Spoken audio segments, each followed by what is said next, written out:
Whooping cough cases are on the rise here in Arizona. Results of the illness known as pertussis has skyrocketed nationwide in recent weeks, and Arizona has one of the highest whooping cough rates in the U.S. This year alone, there have been nearly 500 cases reported by the state health department, and nearly 75% of those cases have been right here in Maricopa County. So joining me now is Dr. Allan Markus with Dignity Health Medical Group. Dr. Markus, why is it that Arizona has one of the highest rates? Well, I think the major reason is our low vaccination rate.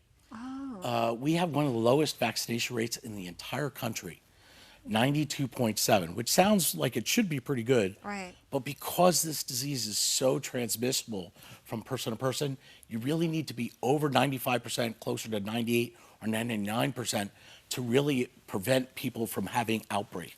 Okay, so let's talk about what exactly it is and how contagious is it? So very contagious. So I'll start with that one first. It is a respiratory disease you can transmit from person to person in the air. If one person has it and they come in contact with someone who is not vaccinated, Right. that other person is likely to get it. The first 2 weeks, it'll feel like a cold. They may feel a little like, not fever, but cough and a little feel like a runny nose and that kind of stuff. Yeah. But after the first 2 weeks, you'll get the really bad spasms of cough. And these spasms of cough will sometimes be associated with some people actually getting nauseous and vomiting. Yeah. They'll get tearing of the eyes, but the spasms of cough are really what causes this problem. And for people who have asthma, for people who have lung disease like COPD, Yeah. it could be deadly for them. So a lot of times when I think of whooping cough, I think of kids having it, right? I don't think a lot about adults. So what's the difference? So in kids, they have small airways and they get the typical whoop. After a really bad coughing spell, the kid will take a deep breath in, and because their airway's small, they'll whoop.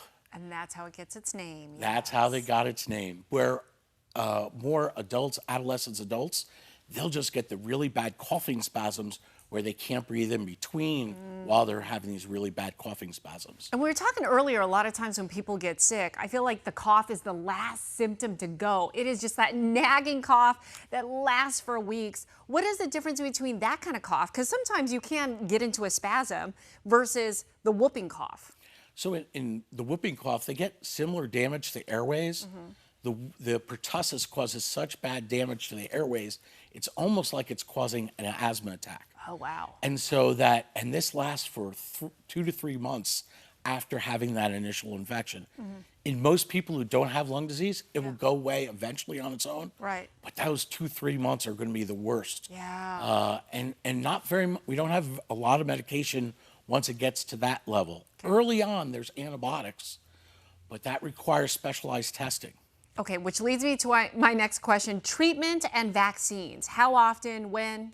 So vaccines, very important to have children get their primary series from ages 2 months on to 3 to 4 years old. And for adults, get your Tdap. Once every 10 years with your tetanus, get that pertussis. In kids, the vaccine is 98% effective. Wow. In adults, it's 73% effective. And if we get enough Arizonans protected, maybe we'll be able to prevent us from having these outbreaks. I'm just curious, like with the flu, if you get the vaccine, can you still get a case of whooping cough too? You can, even Okay. if you get vaccinated, you Right. can still get it, but it's much less likely. Okay. And even if you get it, you may have less of a disease burden. Okay, great advice, great insight. Dr. Markus, we appreciate your time. Thank you very much. Thank you.